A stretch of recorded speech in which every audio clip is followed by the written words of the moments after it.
విద్యా ఉద్యోగ అవకాశాలు మెరుగుపరచడం, పెట్టుబడులను ఆకర్షించడంపై మా ప్రభుత్వం ప్రత్యేక శ్రద్ధ కనపరిచింది.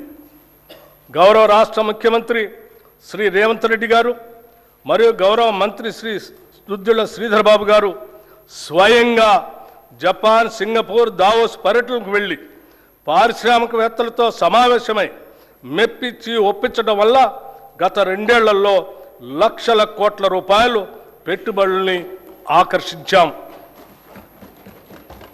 రాష్ట్ర ఆర్థిక స్థితి 2025-26 ఆర్థిక సంవత్సరంలో తెలంగాణ స్థూల రాష్ట్ర దేశీయోత్పత్తి ప్రస్తుత ధరల ప్రకారం 17,82,198 కోట్ల రూపాయలు. గత సంవత్సరంతో పోలిస్తే వృద్ధి రేటు 10.7%గా నమోదు అయింది. ఇదే సమయంలో దేశ జీడిపి 3,57,13,886 కోట్ల రూపాయలు కాగా వృద్ధి రేటు 8%గా ఉంది. తెలంగాణ వృద్ధి రేటు దేశ సగటు వృద్ధి రేటు కంటే 2.7% ఎక్కువగా ఉంది.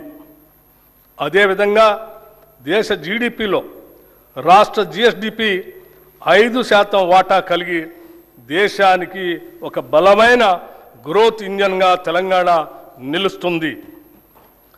భారతదేశ వృద్ధి రేటు తగ్గుతూ మందగమనంలో ఉన్నప్పటికీ మన రాష్ట్ర వృద్ధి రేటులో మెరుగైన పెరుగుదల కనపడుతుంది.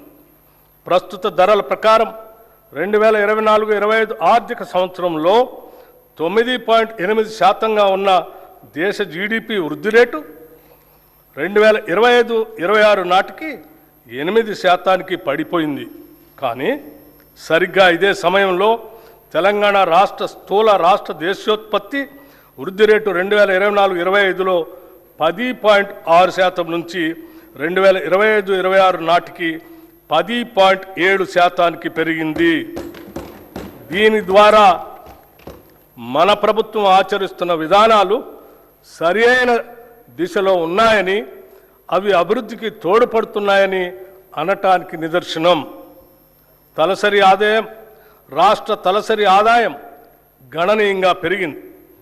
2025-26 ఆర్థిక సంవత్సరంలో ప్రస్తుత ధరల ప్రకారం రాష్ట్ర తలసరి ఆదాయం 4,18,931 రూపాయలు కాగా వృద్ధి రేటు 10.2%. దేశ తలసరి ఆదాయం 2,19,575 రూపాయలు కాగా వృద్ధి రేటు కేవలం 6.9%.